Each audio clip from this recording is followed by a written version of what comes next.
Arrancamos una nueva edición de Café Financiero con toda la información necesaria para manejar mejor nuestro dinero. Hoy tenemos información muy importante para todos los motociclistas. Sé cuál es la oferta que existe en nuestro mercado para asegurar tu moto. Vamos también a repasar lo sucedido en los mercados de capitales y en el último bloque vamos a analizar las principales noticias económicas de estos últimos días con la presencia del economista José Luis Espert. Quédate con nosotros. Tras el siguiente intervalo vamos a regresar con todos estos temas y vamos a responder a todas tus inquietudes.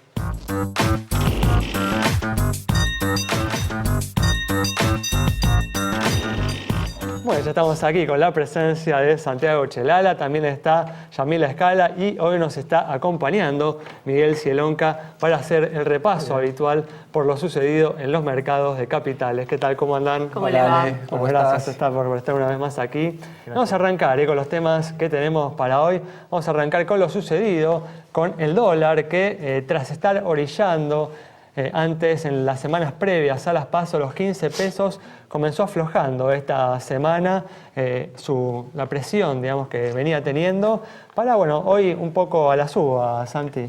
Sí, Ale, lo más importante creo que el dólar parece estar estabilizado, realmente por debajo de los 15 pesos, que parece un valor casi psicológico, ¿no? Por encima de ese valor el gobierno realmente comienza a intervenir fuerte, como fue hace muy pocos días en la City, con un operativo de seguridad. Entonces, creo que esto se debe a cierta tranquilidad que hay al menos del panorama cambiario con respecto a lo que es el final del mandato de Cristina de Kirchner y lo que nos espera de aquí a diciembre. También, por supuesto, es muy importante que, los dos candidatos más votados en las elecciones, están tratando de atraer a los votantes indecisos, a los independientes, con un discurso más moderado. Están corriéndose al centro y, por lo tanto, eso siempre es una buena noticia para los mercados, efectivamente, que haya discursos más moderados. Y la otra buena noticia esta semana tiene que ver con los fondos buitres y un fallo de la Cámara de Apelaciones en Estados Unidos en contra del juez Griesa. Le pidió que revise una sentencia en contra de la Argentina justamente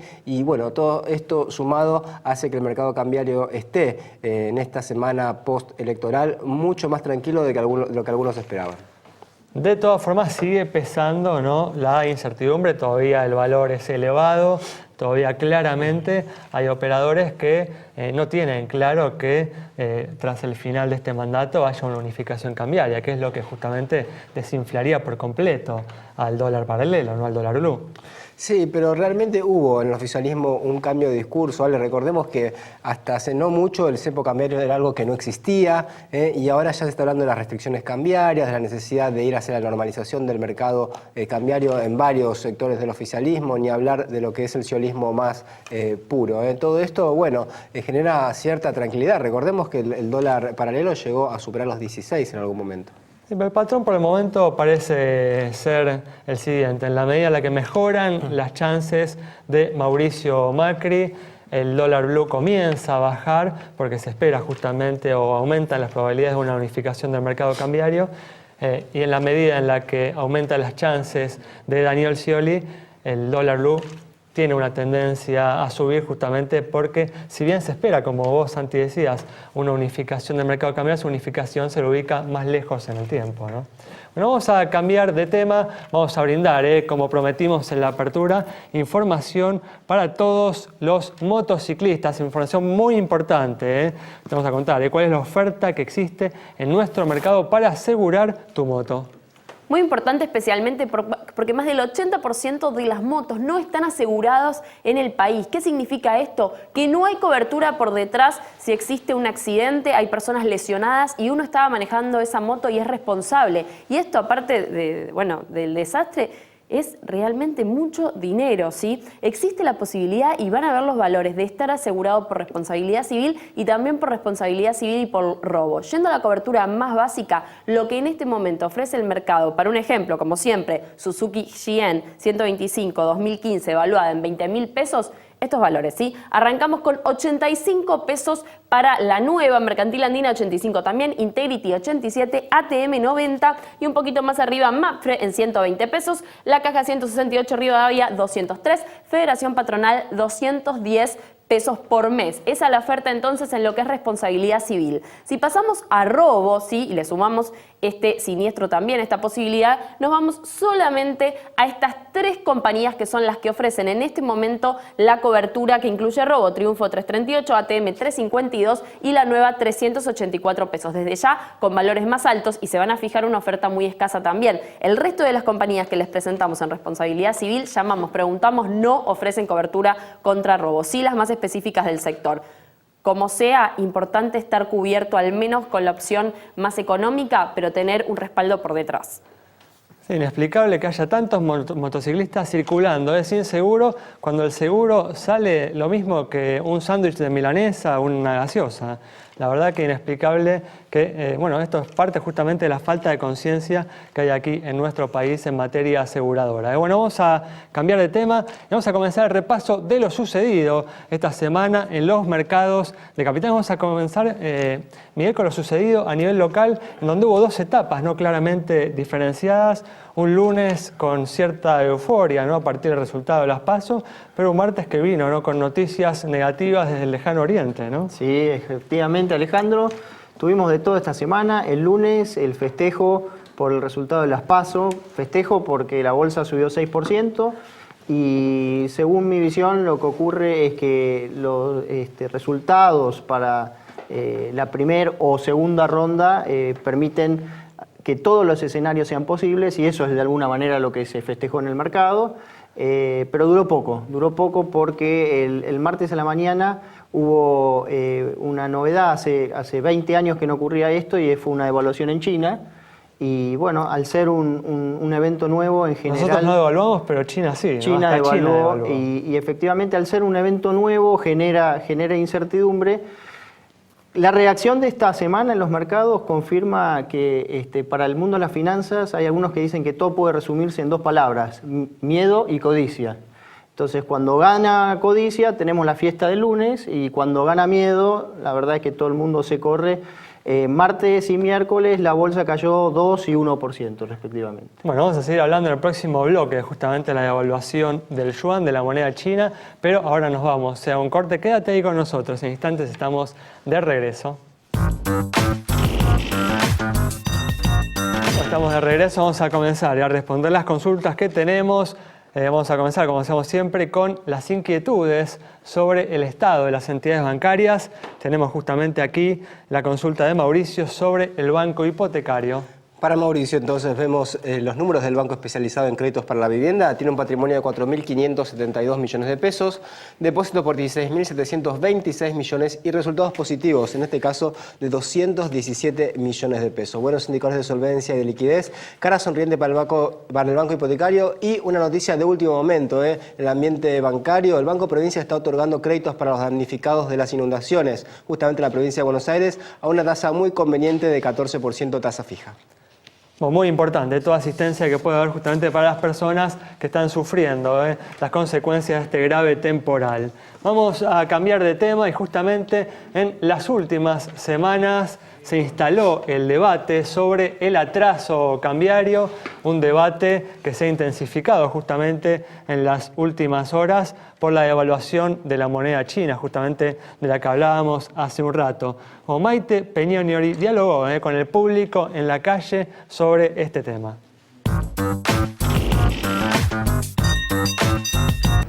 Café Financiero le preguntó a los ciudadanos si entienden de qué se habla cuando se hace mención al atraso cambiario y si creen que esto puede afectar en su vida cotidiana.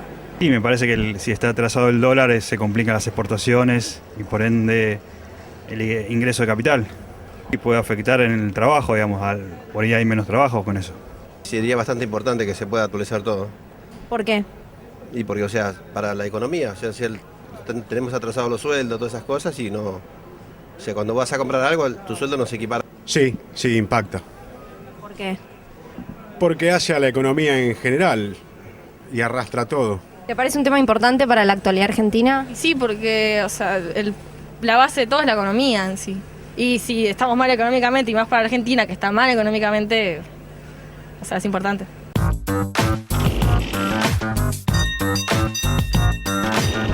Bueno, fundamental que la población tome participación y se entere de este tema, que no es un debate abstracto de economistas. El atraso cambiario afecta la situación de muchas empresas, de sus posibilidades, justamente su situación, y de la posibilidad de crear empleo. Así que es un tema que definitivamente, inevitablemente, deberá enfrentar el próximo gobierno. Sí, Ale, no se trata solo de un problema de oferta y demanda de dólares, sino más que nada de credibilidad, de confianza, de crear, bueno, la confianza en que hay un plan antiinflacionario y que el gobierno se va a ocupar en serio de, si no bien acabarla de un día para otro, por lo menos ir reduciéndola a lo largo del tiempo.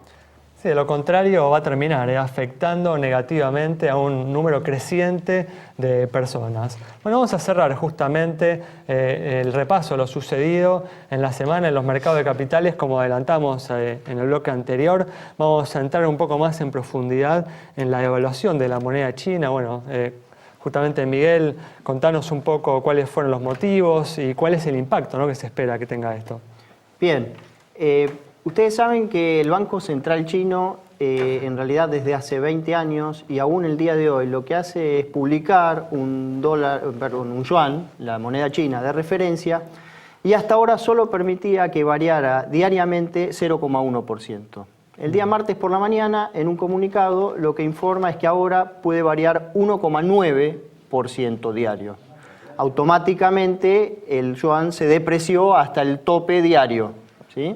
Entonces, lo que está ocurriendo en la práctica, ¿esto qué significa? Bueno, durante 20 años el yuan estuvo ligado al dólar y ahora sigue ligado al dólar. El dólar se fortaleció en los últimos tiempos y venía perdiendo competitividad, de manera que esta flotación, esperan desde el gobierno chino, permita devolverle algo de competitividad perdida. Justamente, ¿no? Hay una preocupación con la situación, ¿no?, de las empresas exportadoras chinas, ¿no?, de las empresas industriales chinas. Yo diría que en realidad es anterior el dilema. El dilema es el siguiente. El gobierno chino tiene un objetivo de crecimiento anual, ¿sí? Es una variable muy importante. El objetivo de crecimiento anual para este año es del 7%. Y desde comienzo de año el gobierno ha venido implementando una serie de medidas que hasta ahora resultaban ineficientes. O sea, ya en varias oportunidades bajó la tasa de interés, también bajó los encajes y fue realmente intentando, con toda la batería de opciones más normales, y no les resultó suficiente. Y están justamente recurriendo a algo tan básico, entre comillas, como es hacer una devaluación. Es interesante igual ver, ¿no?, cómo el gobierno chino está apelando a una herramienta que el gobierno argentino está intentando evitar desde hace ya un par de años por lo menos. Bueno, vamos a cambiar de tema y vamos a cerrar este bloque respondiendo a una última consulta sobre la situación de una compañía de seguros. De San Cristóbal, en este caso para Alicia, que nos consultaste, estos son los datos. Sí, activo 6.900 millones de pesos, pasivo 4.198 millones, patrimonio 2.701 millones, resultado positivo 342 millones e informa primas por 3.488 millones de pesos. Juicios 6.796. Indicadores que se condicen con los del promedio del mercado, con lo cual le otorgamos la luz verde de nuestro semáforo. Y recuerden, sí, @Café Financiero, muy bien, en Twitter, en Facebook también nos encuentran como Café Financiero, nos escriben y les respondemos. Información que como siempre tenés que tener presente al momento de contratar a tu compañía de seguros para tener la seguridad o una mayor certeza de que en caso de siniestro la compañía va a estar en las condiciones para cumplir con sus compromisos. Cerramos de esta manera el bloque. Al regreso vamos a estar dialogando con el economista José Luis Espert.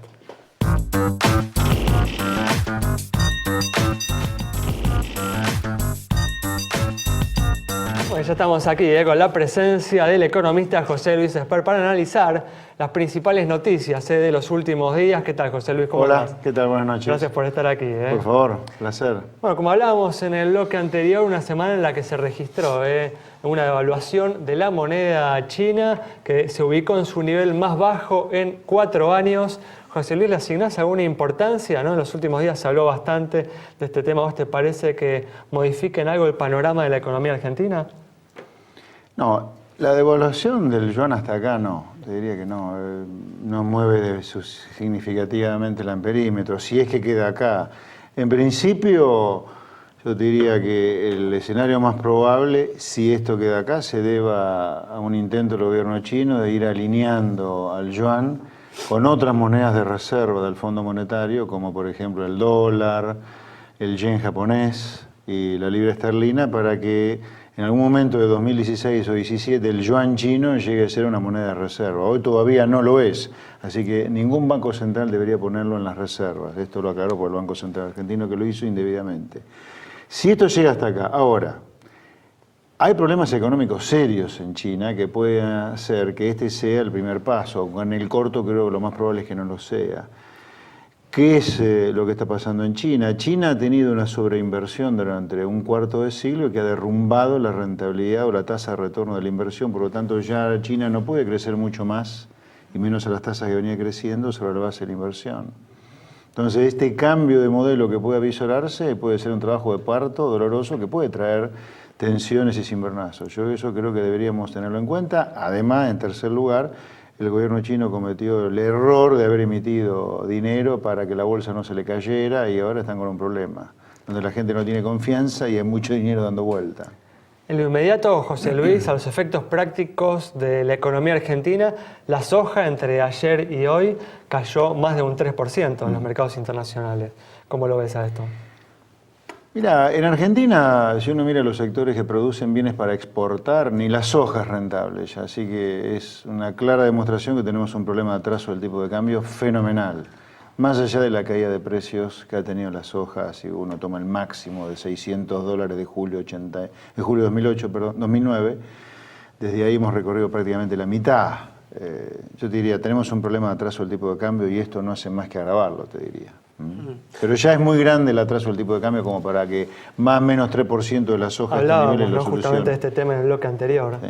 Decías que se agotó la posibilidad de China de crecer en base a la inversión. ¿Podremos exportar el modelo argentino y que China crezca en base al consumo, por ejemplo?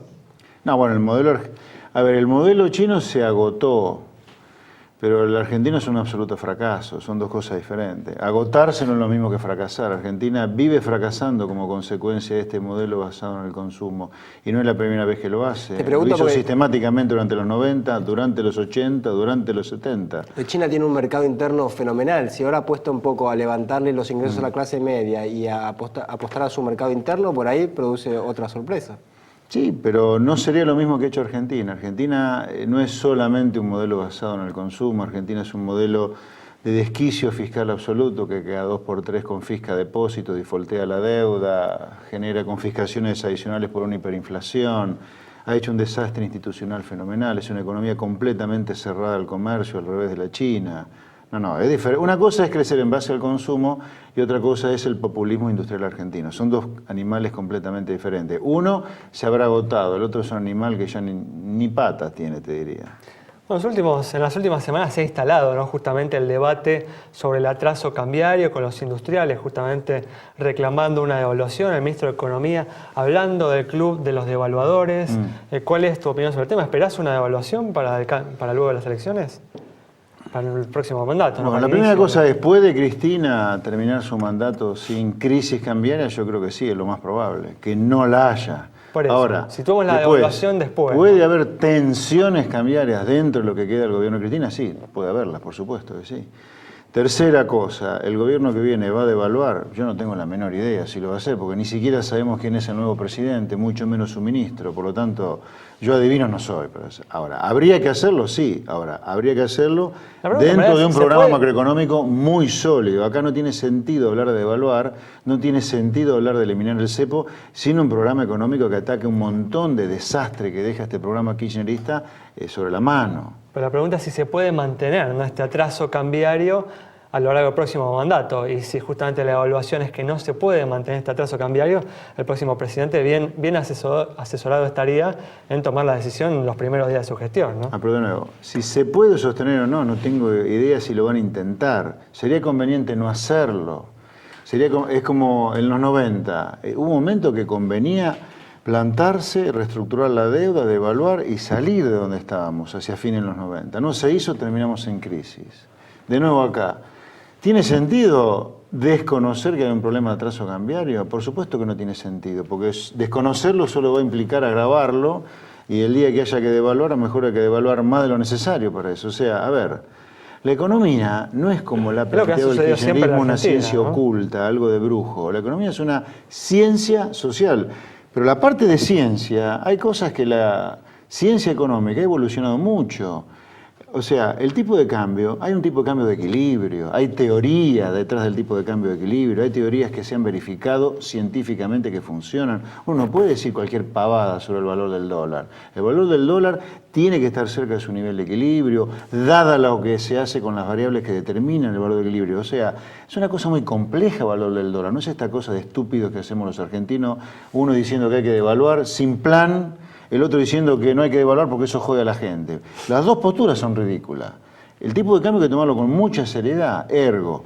¿Hay que devaluar? Obvio que sí. Ahora, devaluar, así no, hay que devaluar para liberar el cepo, con ajuste de tarifa, con congelamiento del gasto público, lo cual requiere de mucho apoyo político para poder hacerlo, de gobernadores, empresarios y sindicalistas, y con un plan que vaya al Fondo Monetario a pedirle plata prestada para financiar el déficit remanente, luego un ajuste fiscal con dólares y no con emisión, para que la tasa de inflación no se acelere y el tipo real de cambio se devalúe en serio. O sea, es una complejidad extrema de evaluar en serio en Argentina. Ahora, dentro de un plan. Todo lo que vos estás diciendo, congelamiento de gasto público, ajuste de tarifas, repercute indefectivamente sobre el salario, es un ajuste del salario real.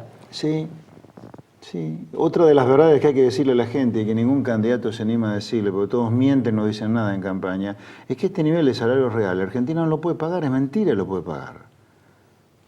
No es cierto, los puede pagar. ¿Y por qué pensás, José Luis, si realmente es tan desastre como decís la economía kirchnerista, sacaron 40% de los votos el domingo? Porque la sociedad está enferma, la sociedad que está inundado y nadando en agua es la misma que lo votó. ¿Qué cree? ¿Esa gente vota con la cabeza o con los pies? Vota con los pies, sin duda. Un tipo que se está fundiendo, está inundado, que le vota a Scioli, pero está mal de la cabeza. Digamos, yo no me hago cargo de eso. O sea, el programa económico que Argentina aplica hace medio siglo, que se repite de crisis, recuperación del gato muerto, deterioro, crisis, un triángulo vicioso. Argentina lo repite hace medio siglo eso. ¿Y qué puedo decir de eso yo? ¿El equivocado soy yo que lo critico o la equivocada es la sociedad que se repite en planes que duran 10 años y terminan en crisis? Es la sociedad que está enferma. Pero ¿cómo se hace justamente, José Luis, para romper, ¿no?, este círculo vicioso, ¿no?, este ciclo que se repite, ¿no?, de manera interminable? ¿Sobre qué hay que trabajar? ¿Sobre la educación? ¿Cuáles son las cuestiones que vos crees que hay que insistir? Acá yo dividiría a la sociedad argentina en dos, para hacer lo que vos decís, para responderte a tu pregunta, ¿no? Para otros análisis habría que dividirla en otras partes, pero en estas, para tu pregunta hay dos. Y exagerando, obviamente, porque estamos en un programa de televisión, bueno, tenemos un minuto, exagero. Vos tenés una sociedad que en promedio piensa con los pies y no con la cabeza. Entonces yo en la sociedad la perdono. Entonces porque ya la destruiste la educación, para que piense con los pies y no con la cabeza. Vamos a la élite que gobierna, políticos, empresarios, economistas, sindicalistas. Ahí hay que trabajar para tener una élite donde sea menos atorrante y delincuente lo que es. Si no es delincuente con la plata, es delincuente intelectual. Porque reformar la justicia. Esto es obvio que no funciona, es obvio que no funciona. Argentina no para de caer como consecuencia de esto en el ranking mundial de naciones. Algún día Argentina tiene que salir de esto, romper ese triángulo vicioso e ir a un modelo libre, donde se puede importar lo que uno quiere, exportar lo que uno quiera, con un Estado que cobre impuestos que la sociedad pueda pagar. La sociedad no puede pagar este nivel de impuestos, ergo no puede pagar este nivel de gasto. Y además, muy importante, el gasto público no puede ser el robo para la corona, tiene que volver a la gente bajo la forma de bienes públicos. Este es el modelo para una Argentina que progrese y no esto que solamente va para atrás. Muy bien, bueno, José Luis, muchas gracias por haber estado con nosotros. Como definiciones duras, como es común en José Luis Espert. Más que duras, yo diría claras. Yo no sé si es duro esto ya. Es repetirnos demasiado, insisto. Muchas gracias, José Luis. Bueno, nos vamos entonces, como decimos, con las opiniones de José Luis Espert sobre los hechos más destacados en materia económica de los últimos días y, bueno, sobre algunas visiones hacia el futuro, ¿no?, de los aspectos en los que hay que trabajar para romper, como hemos dicho a lo largo de esta conversación, este círculo vicioso en el que venimos cayendo interminablemente aquí en la economía de nuestro país. Nos vamos, nos reencontramos el próximo viernes a las 20 horas aquí en Metro.